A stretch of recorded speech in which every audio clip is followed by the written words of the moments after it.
आम्ही मिश्रण करतोय माझ्या सकल भक्तजनांचं, माझ्या प्रत्येक भक्ताच्या मुखावाटे ओम गण गणपते नमः, ओम गण गणपते नमः हे सगळा भक्तीचा स्वर आज आम्हाला ऐकू येतोय आहे.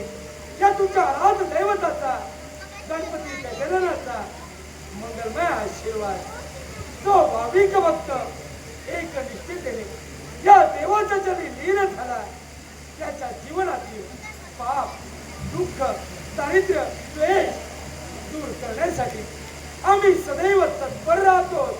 आणि म्हणून हे अखिल विश्व तू सुख करता, तू दुःख हरता आम्हाला उपाधी देत आहे. पण या विश्वाच्या ठाई ज्या ज्या क्षणी सगळं निर्माण होत आहे ते लोकांत करण्यासाठी हे तुमचं आराध्य दैवत गणपती गजानन सदैव तत्पर राहतोय. या विश्वातील प्रत्येक भक्त कुणी मला लंबोदर म्हणतात, कुणी मला गजानन म्हणतात, कुणी मला गणेश म्हणतात, तर कुणी मला गणपती म्हणतात. मला कुठच्याही नावानं हाक द्या, तुमचं दुःख दूर करण्यासाठी हे तुमचं आराध्य दैवत